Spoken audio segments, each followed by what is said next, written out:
آپ کے وصال سے کچھ عرصہ پہلے نا آپ نے ایک قاصد بھیجا روم کے بادشاہ کے پاس. وہ گیا تو وہاں اس نے ایک عجیب منظر دیکھا کہ وہاں ایک حافظ قرآن نابینا آدمی قید ہے. اس کی آنکھیں موجود نہیں ہیں اور وہ چکی چلاتا ہے، آٹا پیستا ہے. اس قاصد نے اسے پوچھا تو یہاں کب سے ہے اور یہ تیرے ساتھ معاملہ کیسے ہوا؟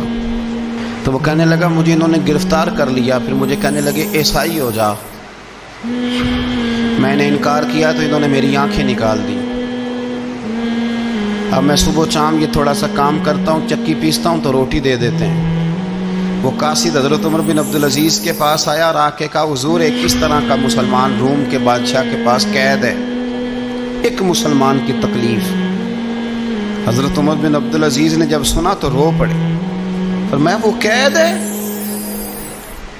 اور وہاں قید ہے اور ہم یہاں آرام سے بیٹھے ہیں. فوراً رکا لکھا قاصد سے کہنے لگے واپس جا، روم کے بادشاہ کو جا کے کہہ کہ اس نابینا قیدی کو فوراً آزاد کرے، ورنہ میں ایک ایسا لشکر بھیجوں گا، اتنا بڑا لشکر بھیجوں گا کہ اس کا پہلا آدمی تیرے پاس ہوگا اور آخری میرے پاس ہوگا، اور تجھے پھر وہ بندہ چھوڑنا پڑے گا. تو ابھی چھوڑ دے، میں تجھے پیغام دے رہا ہوں. وہ قاصد کہتا ہے جب میں رکا لے کے پہنچا، ظاہر ہے بڑا لمبا سفر ہوتا تھا، آنے جانے میں مہینوں بھی لگ جاتے تھے. کہتے ہیں میں نے رکا دیا تو اس نے پڑھا، کہنے لگا میری طرف دیکھ کے رکا میں نے پڑھ لیا ہے. علماء کو جانتے ہیں، تاجر تاجروں کو جانتے ہیں، تو بادشاہ بھی بادشاہوں کو جانتے ہیں.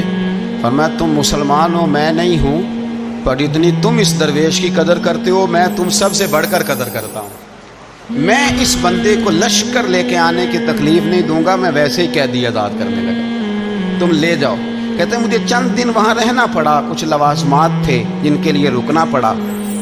ایک دن میں شاہ روم کے دربار میں گیا تو وہ تخت سے نیچے اتر کے رو رہا تھا اور اس کی ہچکی بندھی تھی اور اس کے سینے سے آواز نکل رہی تھی. میں نے پوچھا لوگوں سے کیا ہوا؟ کہنے لگے خود ہی پوچھ لو. میں نے جا کے کہا بادشاہ کیا ہوا، کیوں رو رہے ہو؟